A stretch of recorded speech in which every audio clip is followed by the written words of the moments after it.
Bulova just released a new Shelby collaboration, and what caught my attention isn't that it's a Shelby watch, it's which Shelby they chose. Most brands go straight for the blue paint and white racing stripes, but Bulova went in a different direction. This limited edition Shelby Racer chronograph is inspired by the 50th anniversary aluminum edition Daytona Coupe. So, instead of colorful stripes, you get a mirrored polished dial in a high-polished steel case with hex screws, and a bracelet that mixes polished and brushed finishes in 2 parallel bands. The subdials are styled after the car's gauges. There's a Shelby Cobra at 6 o'clock and, of course, a tachometer bezel, one of the few watch complications that actually makes sense on a car-themed watch.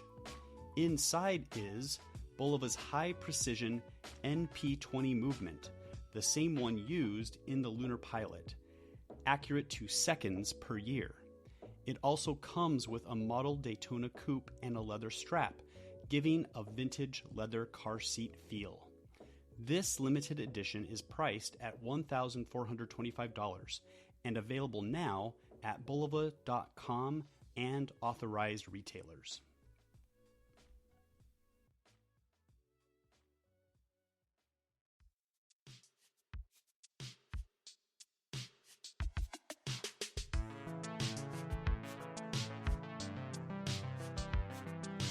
Hello and welcome to the Worn & Wound podcast. My name is Zach Kazan. I'm the editorial director at Worn & Wound. I'm joined this week by Worn & Wound contributor Cait Bazemore. Cait, how's it going?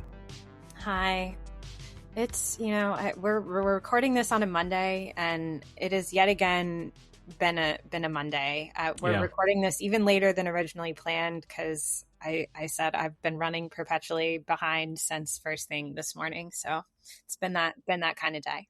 Yeah, we've been recording this podcast on Mondays recently, and I have to say, the Monday recordings bring a different energy than the end of week recordings. Hopefully, I don't know how legible that is to the average listener, but I don't know, something to think about. As we plan these podcast recordings. I don't know. End of the week just has a different vibe than totally. Recording on a Monday, but hopefully it's enjoyable nonetheless. The podcast topic today is watches we were wrong about, and I'm going to extend that a little bit to like watches and watch ideas we were wrong about.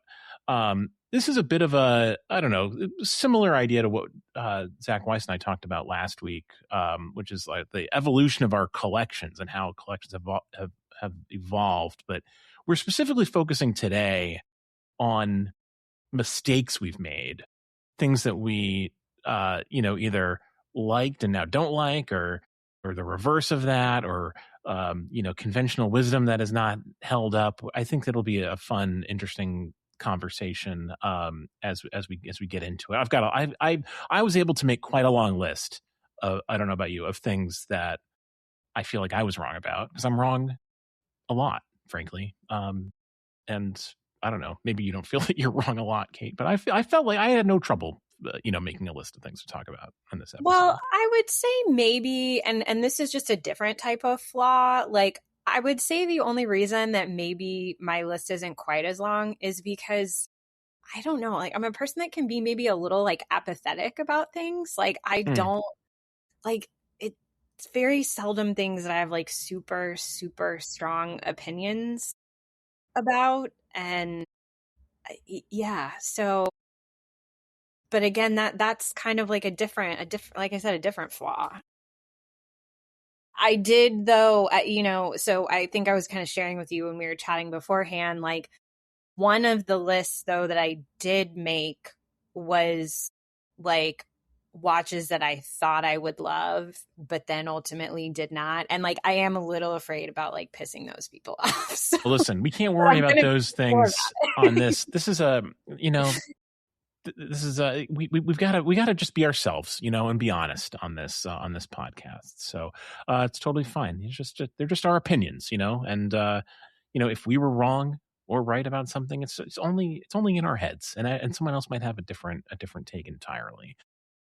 Before we get into that, I thought we could just like catch up a little bit on like some new releases and things we've been working on. You've had a bunch of watches in for review, and we'll do a wrist check too, because I think that'll lead like right into this.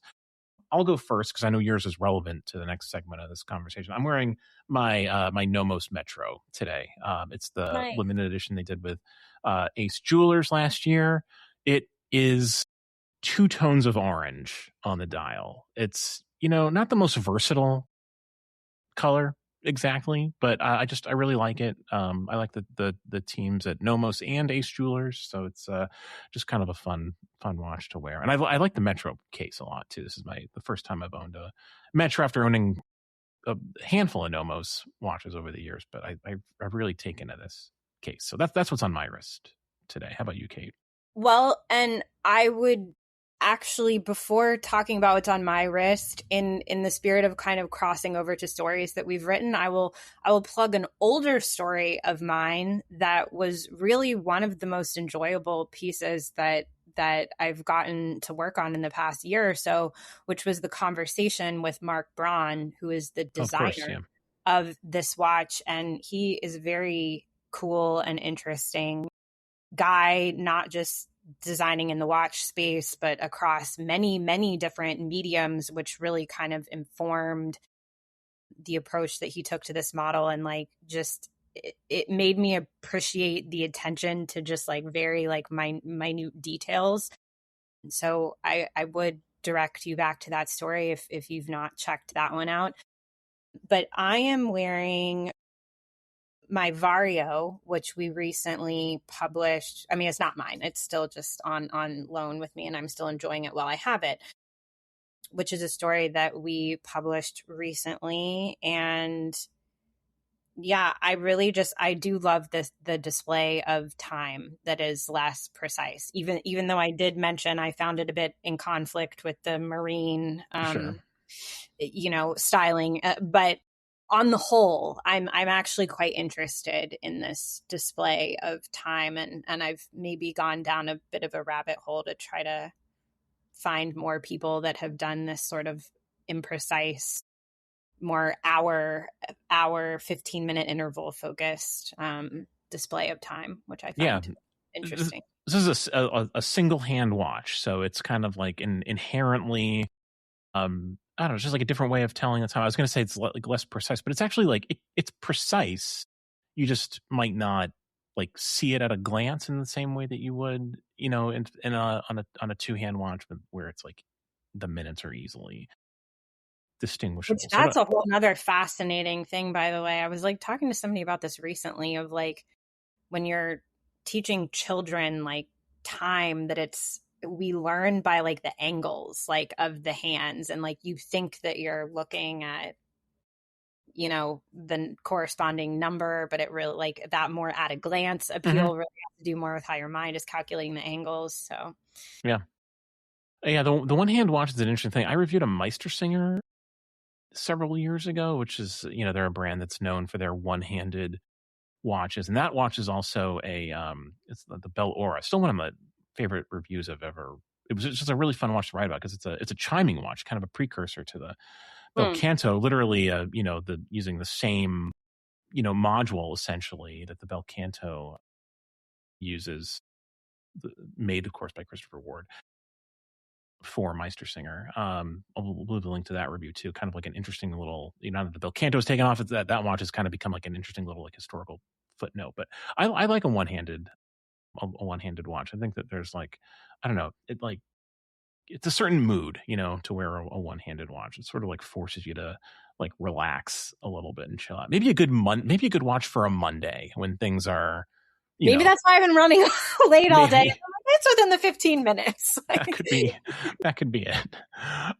You've had a handful of other watches in for review. We actually just published kind of like an intro hands-on post for a new Mon watch, a stone dial watch. I think this is was this your first exposure to Mon? Certainly not to stone dials. We've all been inundated with stone dials recently. But tell me a little bit about your experience with that new watch too. Yes, it was my first kind of dedicated hands-on experience with the brand, and I think setting the dial for aside for a moment, like for me, and I've said this like many times before, but for me, the marker of watches in this price point that can be really make or break for me is the quality of the bracelet.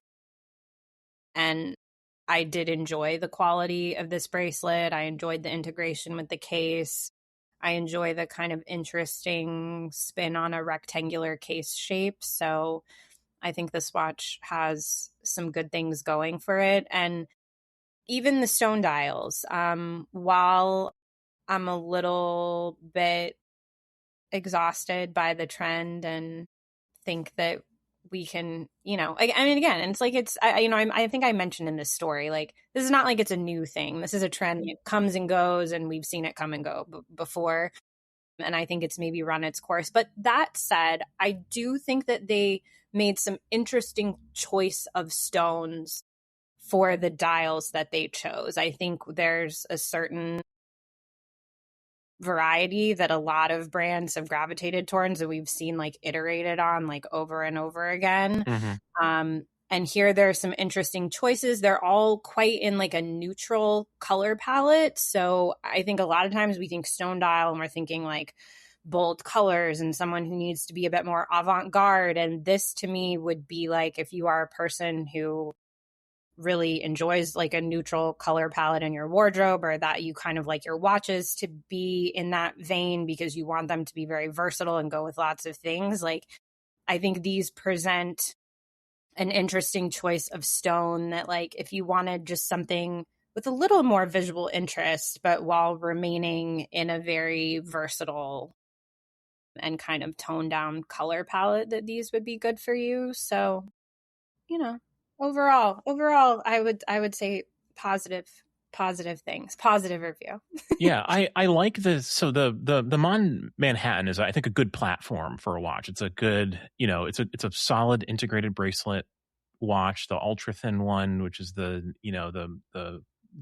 platform that this watch exists on, is like very impressively thin, and the bracelet is nice. I got to be honest though, like, I got a press release these days, and a brand has a stone dial. Like, I just immediately like, still, like, we're still doing this, and I like stone dials. I'm not like, I've been, I feel like I was like maybe a little, not to pat myself on the back, I was maybe a little bit ahead of the curve on stone dials and mother of pearl and like, and these kind of like exotic materials. Like, I've always had an appreciation for those. I'm just like, I don't know, we need to get back to basics, I think. And it's a lot. And we're just slapping them into things now that are, I don't know, and I just ask myself, like, do we need this? Is this really, is this what the people still want?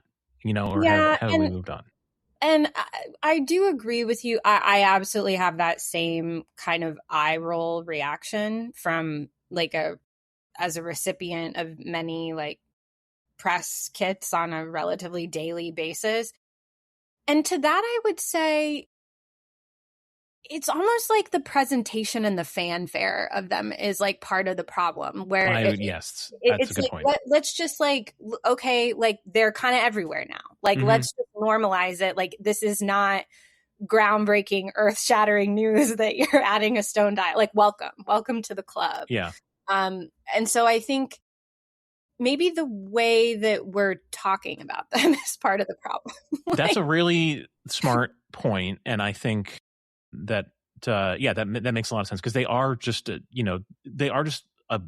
option you can pick out of a catalog, at this point. And that's something that Phil Toledano told me earlier this year when he was kind of like telling me about his new watch, which I'll leave the link for it in the show notes, which has a gold dial, a solid gold dial. It was originally supposed to be a stone dial, and he realized all these brands are just like pumping out stone dials. It's like, it's not really special. Like, we can do something that's a little bit different, but kind of in a similar aesthetic, I guess. But yeah, like, we're making it seem like there's something exotic, about them, when, there are suppliers that are just churning these things out, and they are like literally a selection that you make in a catalog. And there's huge, of course, as with everything else, like gradations in quality. You know, like there's some that are like exceptionally beautiful and like incredibly well finished and like, you know, chosen from like the highest quality stones in the world. And some look like they, you know, have not been cleaned. You know, lots of, you know, not as aesthetically pleasing. So like, yeah, it's just like if it's going to be just like another option, like a green dial or a black dial, then we need to stop elevating them as Yeah, something that's like, you know, exceptionally unique or special or limited or whatever. So I think that's a really good point. totally. All right, you want to transition into things that we were wrong about. Sure. I think Let's that get this is into a good, you know, way to you know, remain accountable, you know, to our community, is admit when we were wrong about something. So before we like actually start kind of like, you know, just listing the things and then kind of going back and forth and talking about the things that we you know, have been, you know, mistaken on in the past. Let me ask you, Kate, how did you kind of like approach this when you know, when I sent you the prompt for this podcast idea? Did it like take you a long time to think about like things that you've been, you know, mistaken on, and how did you sort of like approach, you know, selecting some things to discuss for this podcast? Yeah, well, again, so when we first spoke about it, like, and the headline or the title or whatever was like watches we were wrong about, I was very focused on like, okay, I need to be naming like some specific models, like not just like broad sweeping of like a brand or like a trend or something. Like I was really trying to like dial in on some specific watches, but then after that, I, you know, was able to kind of broaden with maybe a couple more like ideas as Mm-hmm. opposed to watches themselves. But for me, like I did kind of bifurcate to two categories, which I think I even maybe had said this a little bit earlier, but like watches that I thought that I would love, then turned out like once I actually like saw them in the metal, I didn't. I felt like I was wrong and like, oh, I didn't like that and I thought I would. And then the reverse of that, which is watches that I did not think that I would be into. And then when I went on to actually like see them in the metal, I was like, oh, I actually am into this. Mm-hmm. So that was kind of where my brain went. And you know, I think not only, as I said earlier, that like maybe I don't have like super, super strong opinions about things, like that layer maybe made it a little challenging. But also, like, and again, I envy like many people in the industry who like have like photographic memories or something like that. But like, I have seen at this point, like, tens of thousands, if not hundreds of thousands of watches in the past, like almost 15 years. And like Mm-hmm. they all do kind of start to just like converge into like a Yeah. singular watch. So I did admittedly like have to kind of do some research to like jog my memory Mm-hmm. about like some specific models. But it was like a fun, like reminiscent journey through the past like decade or something. I kind of tried to like Yeah. focus on.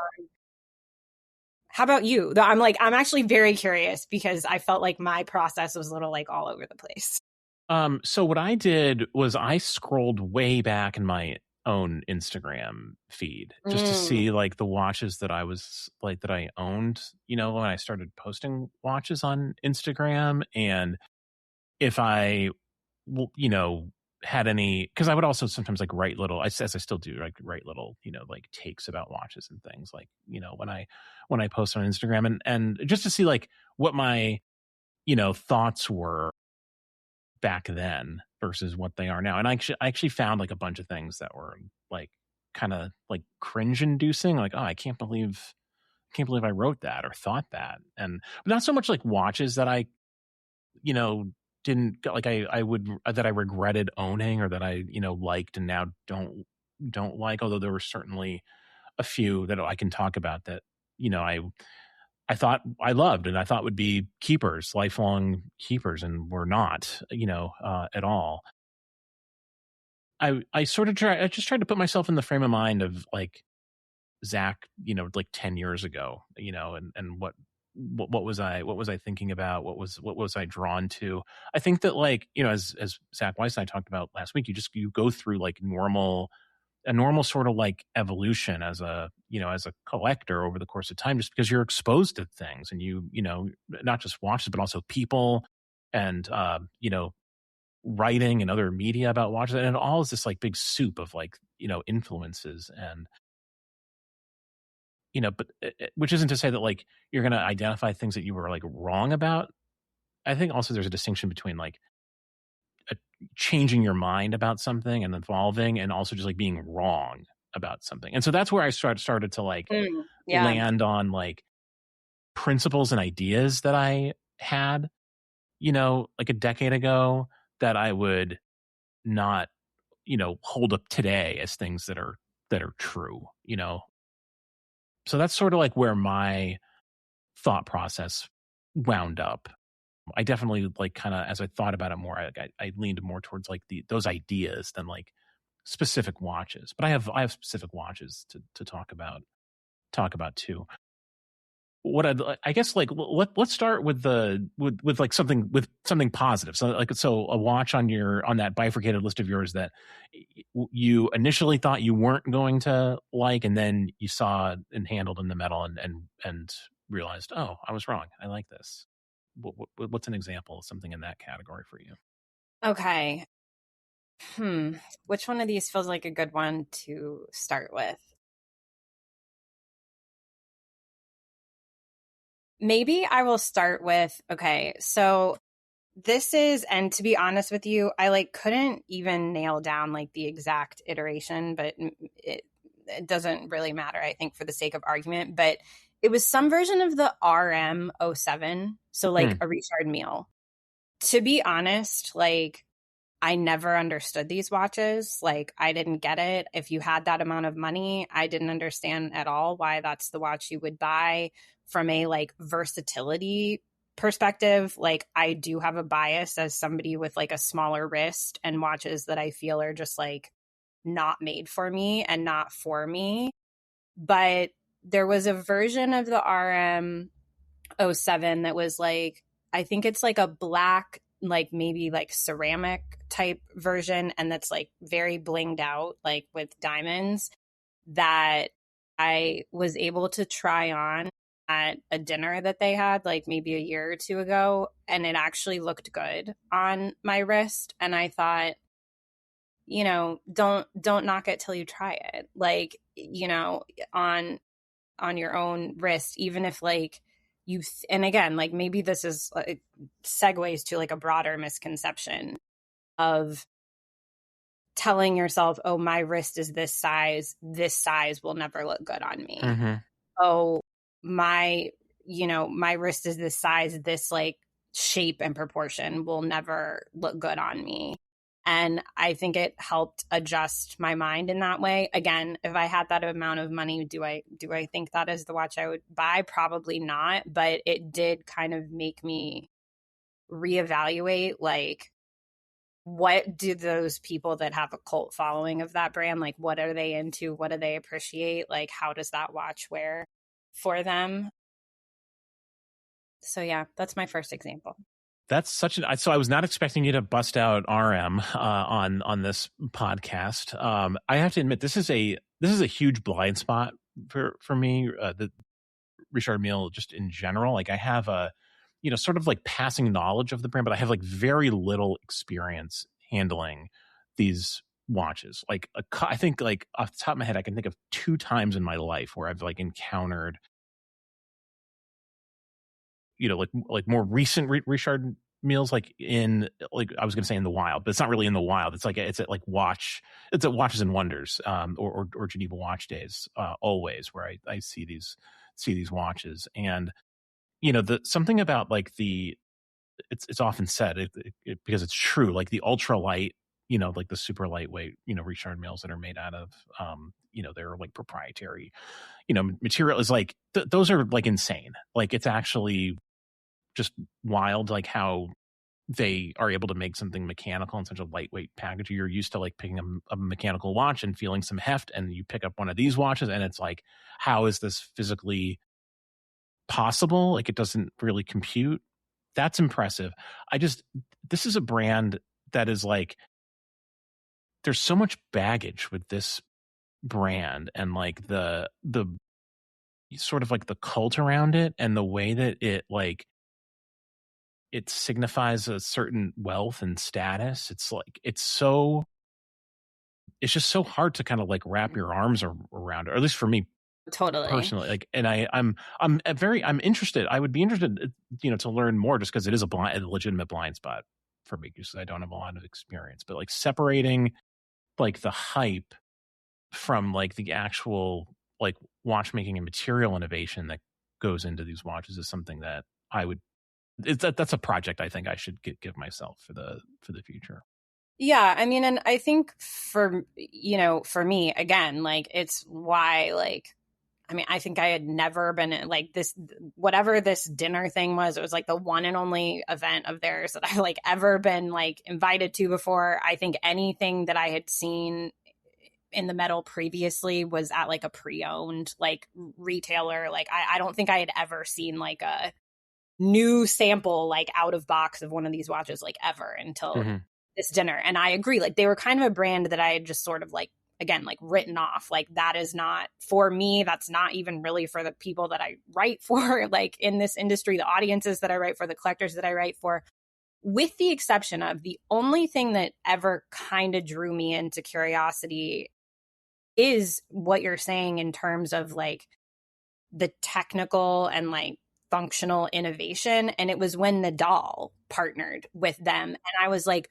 finally, like an athlete who's not just like, I'm wearing like AP or Rolex right when I get off the court, like, or maybe you are playing in that watch, but the only reason you can play in that watch is because you're an athlete and they can just fix it or replace it for you. Like a normal person should not be wearing their expensive AP onto their tennis court, or else that might be a problem.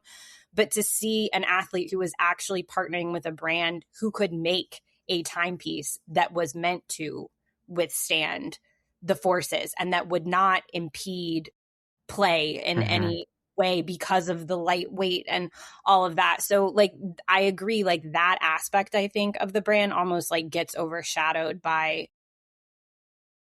the celebrity status, like cult following, other aspects that have kind of more like culturally been associated with the brand. So yeah. The Nadal thing is that's an important thing to point out. Also, I'll shout out Bubba Watson, the professional golfer, also wears a Richard Mille when he plays. Most serious golfers do not wear a watch when they when they play, for similar reasons that a tennis player would not wear a watch. Not so much like it's not so much about the shock aspect of it in golf. It's like, it's really just about like the way that it might impede your like your swing action. But he's won major championships wearing that watch, as has Nadal. So there you go. Yeah, very interesting. First, right out of the gate with Richard Mille. Okay, again, not on my bingo card. I am going to. I'd like to talk about the Omega Speedmaster as a watch that I was wrong about, in the sense that I owned a Speedmaster really early on. Well, not really. I mean, relatively early on in my collecting journey, as they say. And I definitely was like of the opinion at a certain point in my life that like you got to own a Speedmaster. That that's a very commonly held sort of idea that at some point, one point or another, everyone's got to own a Speedmaster just to get a sense of it. And I fell prey to that a little bit, and bought a Speedmaster, and I enjoyed it for a while, but I think I was wrong about about signing on to that notion that like you've got to own it. Because I found that like ultimately it just wasn't for me. And I think what I found with the Speedmaster was that like chronographs are not really for me. Okay. I'm And glad you went there, because I was wanting to I was like, okay, and more and more. yeah, Okay, so it's chronographs. yeah, I think that like, and I've owned other chronographs, and I own one chronograph now, but I used to have like many more, and I kind of like got into this jag where I was like, I had the Speedmaster, and I was like interested in the Speedmaster and its history and like how it relates to other watches, and it like made me like interested in other chronographs, and so like I wound up with like just a bunch of chronographs. And at some point I realized like I don't actually like use chronographs. Like I don't really, and I don't even really like the way they look aesthetically on my wrist, like the traditional kind of like subdial configuration. Just like wasn't really doing it for me. So like I now bristle at the idea that that everyone has to experience a Speedmaster. Like when I hear that, sometimes it's just like that makes me cringe. And I was definitely wrong about that. And I would say like of course like experiment. When you're new in the hobby, you should feel free to make mistakes. As we all do. But don't feel that pressure that like you have to check a box of ownership with something. And to me, that's what the Speedmaster to me has come to mean. It was like a rite of passage, and there are no like real rites of passage, in this hobby. You kind of like make it up as you go along. So I guess that's sort of like my thing I was wrong about, that there is such a thing as a rite of passage. Part of this is more profound, though. I think you're actually freeing a lot of people from the shackles of the chronograph with this statement, really, even beyond the Speedmaster, because you're making me realize like that was drilled into me. The chronograph thing was drilled into me in my early days of that like you needed to have a chronograph that like that if you were gonna get like if you were gonna level up from like time, maybe date, that like that was the complication to get. And that was my first big watch purchase, was a Zenith El Primero. I was like this, and that was my first watch that had any complication.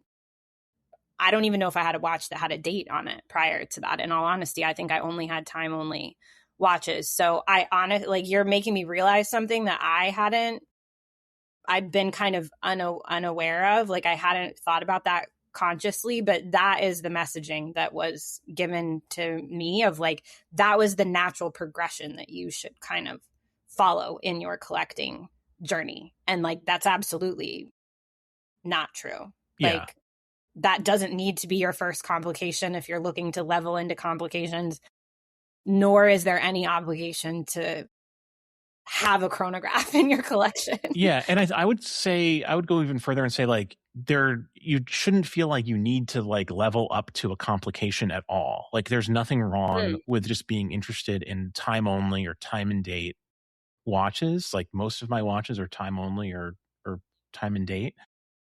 And I've become very, comfortable with, with that. And I actually would make a case, and this might be an article I write at some point in the future. I think like in terms of like watchmaking, what's more interesting to me is like a really like chronometrically sound watch that just tells the time. So in other words, like, like a Grand Seiko Spring Drive, movement to me, like the new like UFA, watches are much more interesting to me from a watchmaking perspective than almost any chronograph.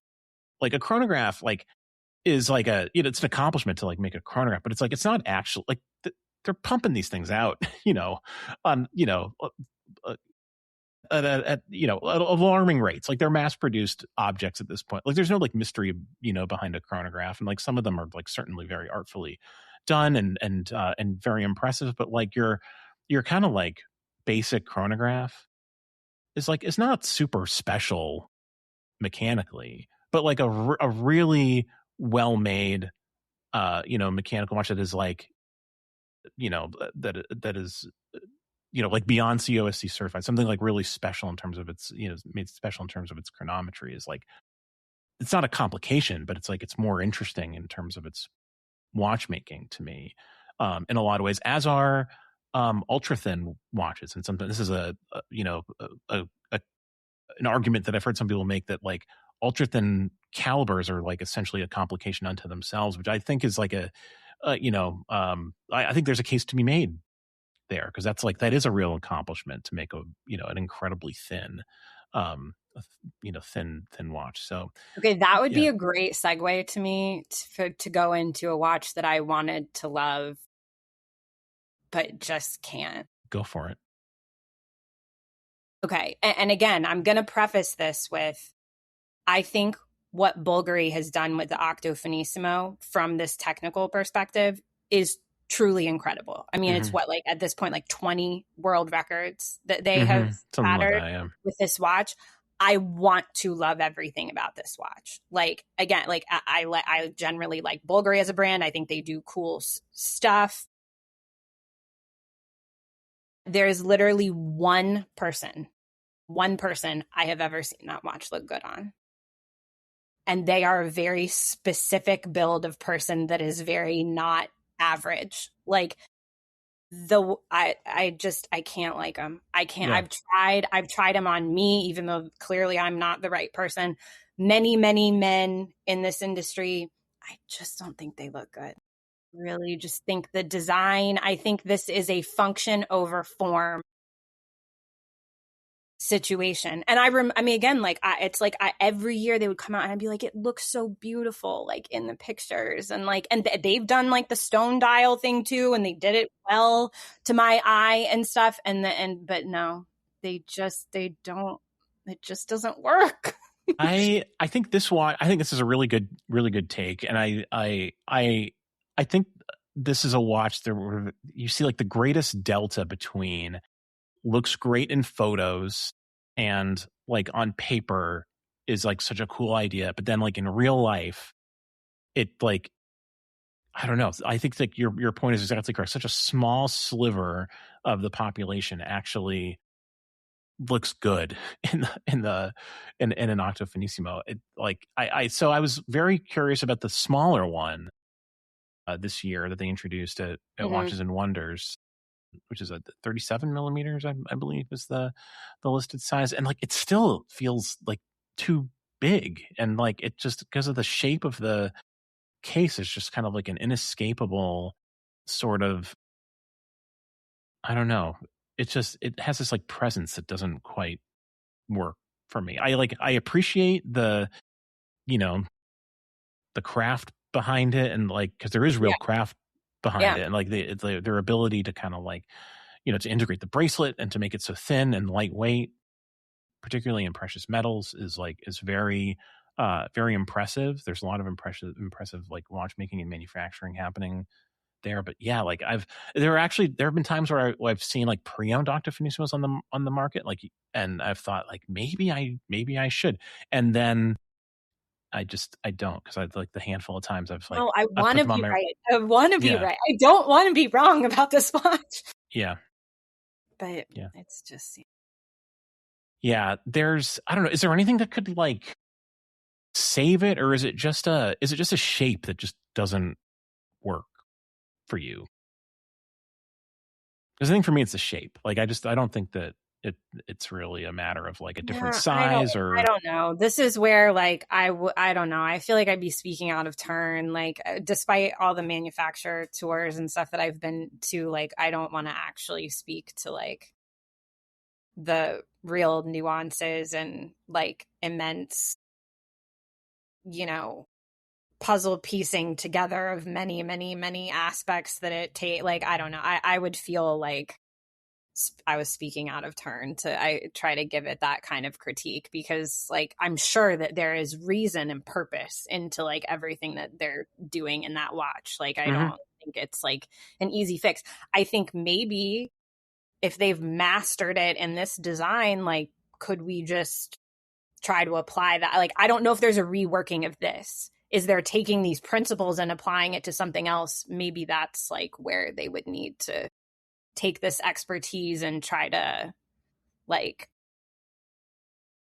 get creative and ideate from like the ground up of something new. But this is the tension, right? I mean, like there is a tension between form and function, I think.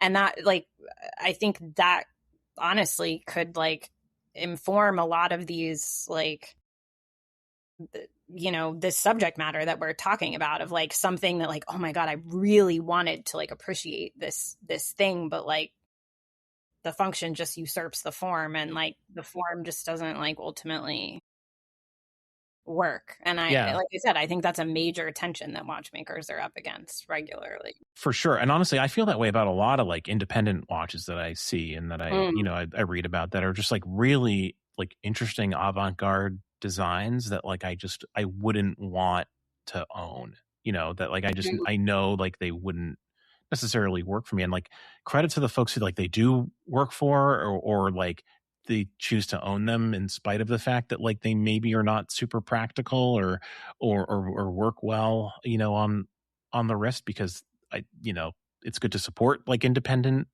watchmaking.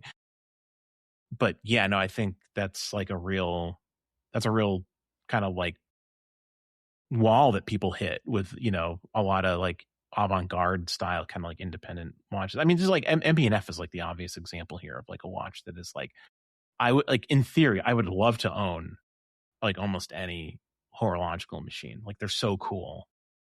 But like, am I really wearing a like HM8 out when I like go to the grocery store? Like, I don't think so. Like that's just, I don't know. I don't know that I can quite get there. Like the Otsuka Low-Techs are like, about as like maybe as far as like I'm personally willing to go at this point, but I'm also not, I don't have MB&F money, as they as they say, so it's not a problem I need to solve. I've entered one of the raffles before. Yeah. That's like the echelon that's in the cards for me. Maybe. Well, I mean, even so, like like the Mad 1, like I owned a Mad 1, and like it was just a little too much, just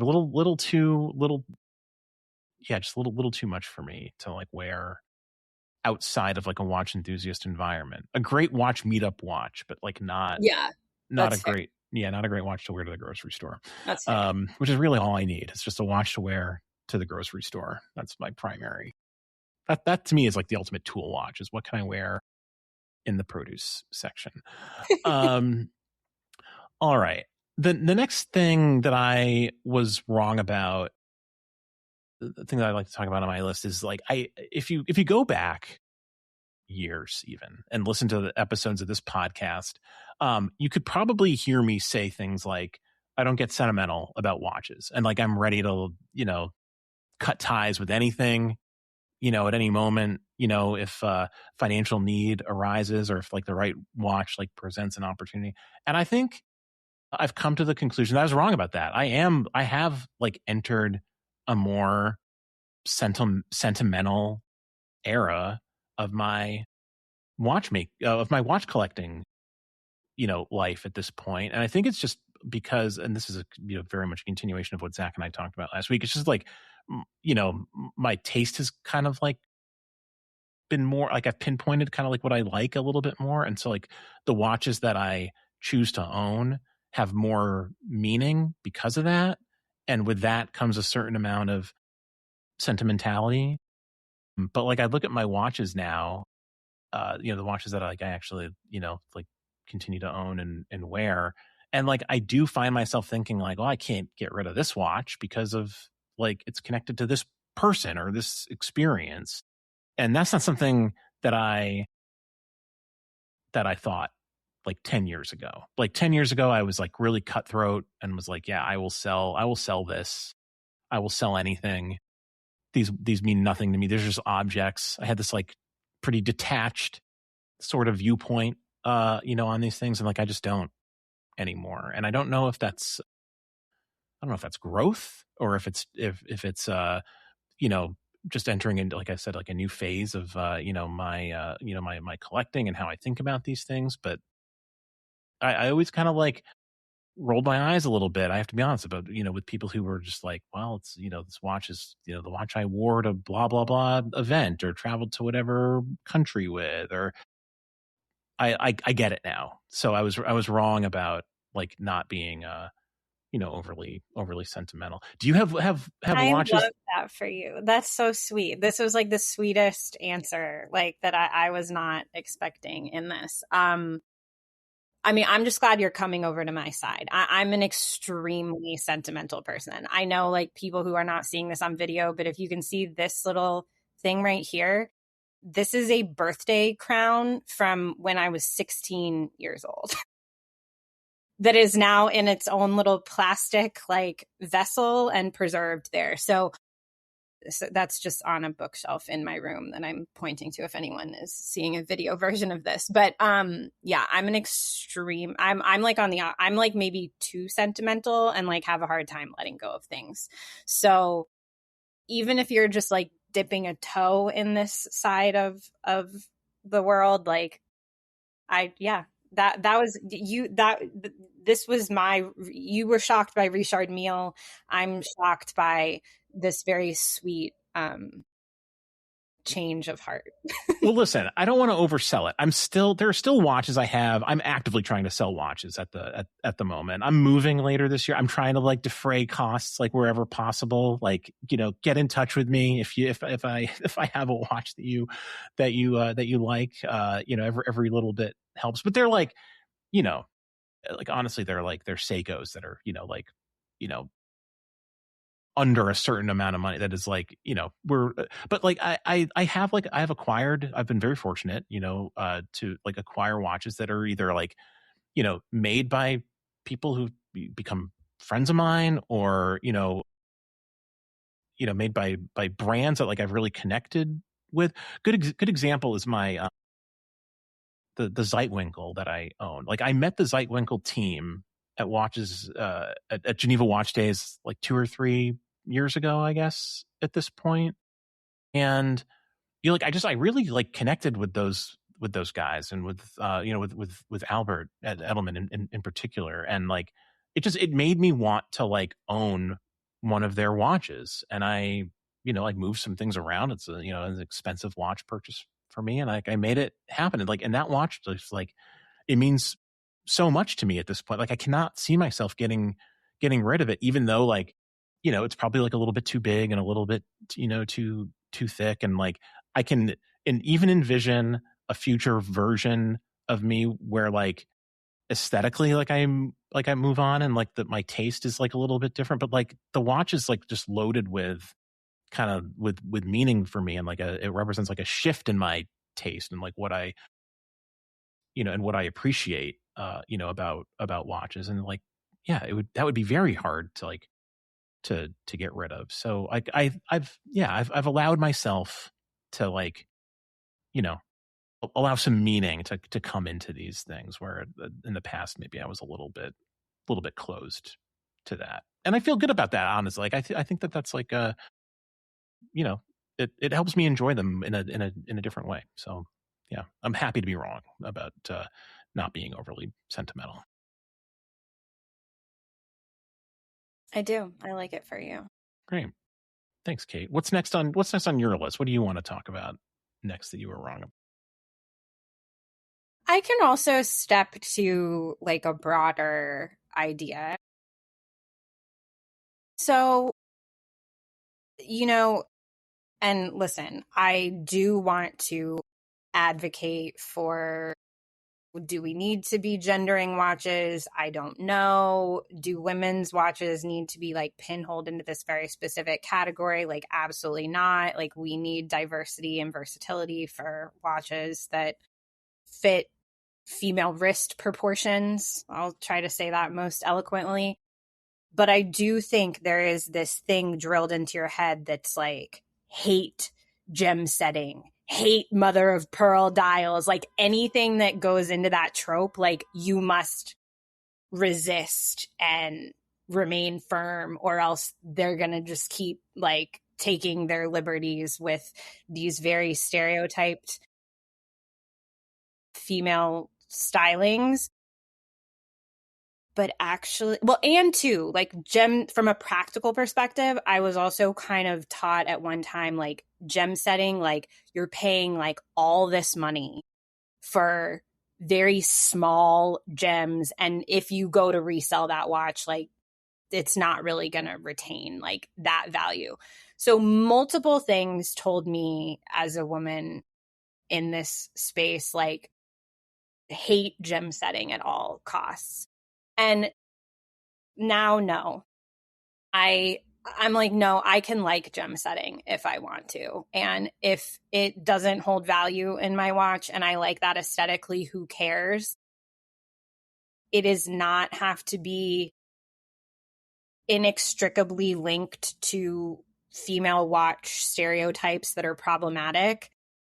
There can be some really interesting things about gem setting. In fact, and to be honest, like my experience also doing some coverage and writing about the jewelry world, like, is really what kind of shifted and gave me a new appreciation of like what it took to do all of those watches in the rainbow craze kind of era was no small feat at all. How those stones had to be sourced and evaluated and placed to create those types of designs. Like, even in the obviously there's like a lot of crazy things going on in gem setting in the jewelry world, but even in the watch space, what it takes to accomplish some of the more interesting thing, I'm not just talking like little diamond hour markers, but like some of the more actually like interesting, artful use of stones, gemstones in watchmaking, like can be interesting. So that is something I feel that I was wrong about in having such a black and white position on it. I think there is some room for nuance around gem setting.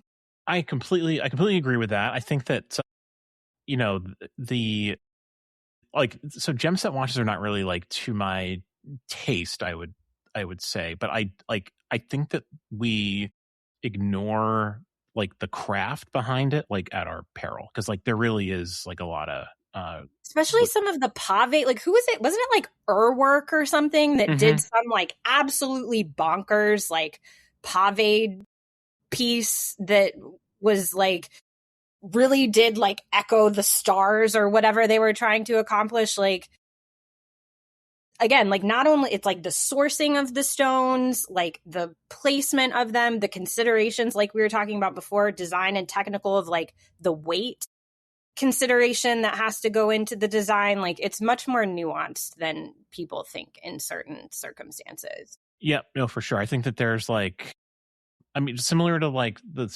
stone dials we were talking about, there's degrees of quality to gem setting that like it really takes an expert eye, which I'm not claiming to have by any means. So like, determine like what is like good gem setting versus what is like sloppy gem setting. I think that like, there's a world of like gem set watches in like, the diamond district that are like, it's aftermarket and, like that's maybe not, what you want, but like I've seen like, like the off catalog, like gem set Rolex sports watches that are just like, I mean, those are like insanely beautiful. And there's so much, like, there's just so much like craft behind it. And it's a different type of craft that we normally associate with watchmaking. And it's pretty special.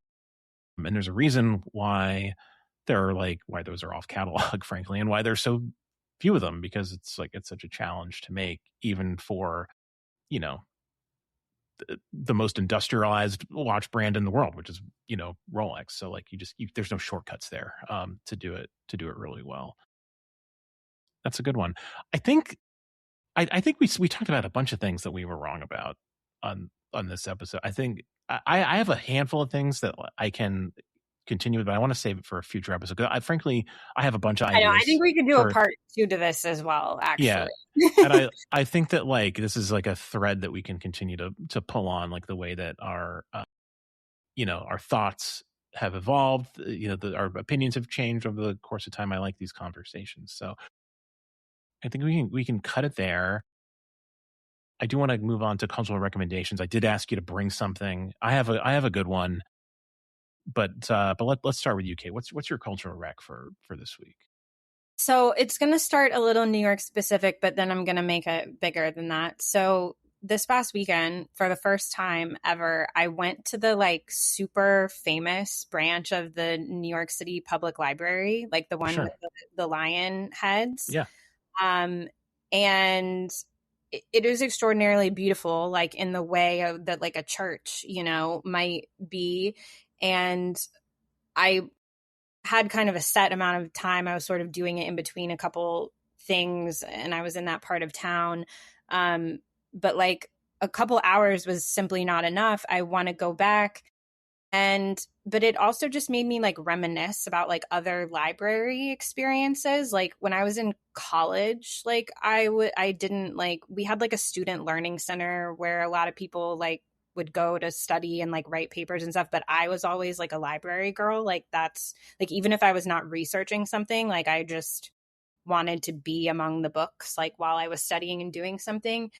And I feel like in this world of like audiobooks and Kindles and like we don't love our libraries as much. So even if you don't have a very like historic institution like we have here in New York, like maybe go like spend an hour in your local public library and just like reconnect yourself with the beauty of real books. And I just think they're like a space of solace and beauty, even your own one in your local town. So that's my shameless plug as a writer, of course.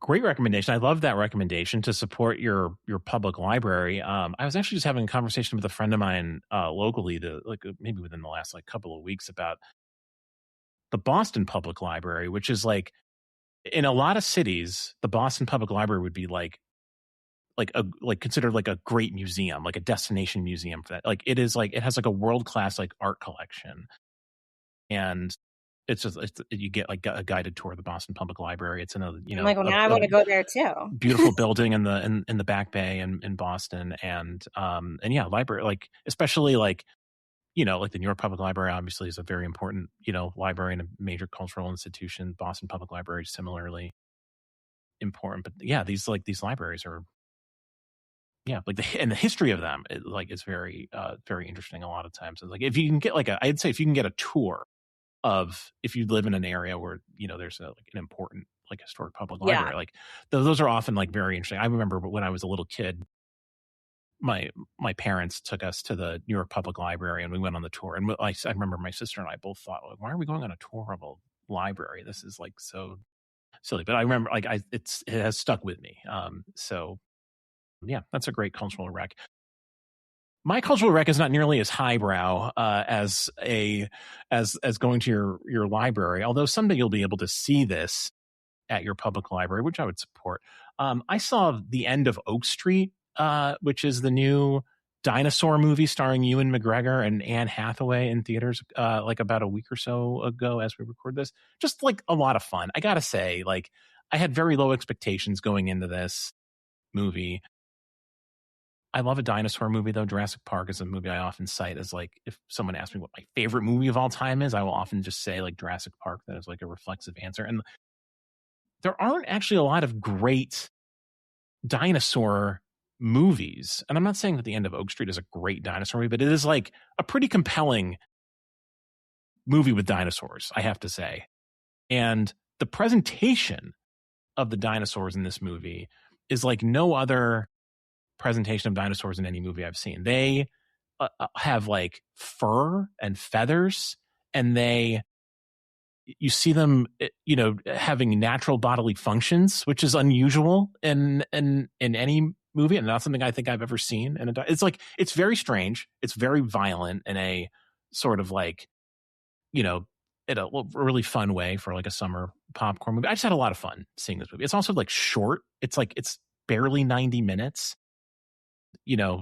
And you just like, I don't know, it felt like a throwback to me in like a really fun way. So like go see The End of Oak Street in a movie theater. All right. I'm like sold on this too. Like I'm also of the like Jurassic Park era, but you brought up like something so interesting for me. I'm like, I think Jurassic Park just kind of like has a monopoly over that category, and like no one else they've been like, we can't do a dinosaur movie like that, so we're just going to leave that where it is. Like other people have strayed away. Like you're right. Like what are the other dinosaur movies?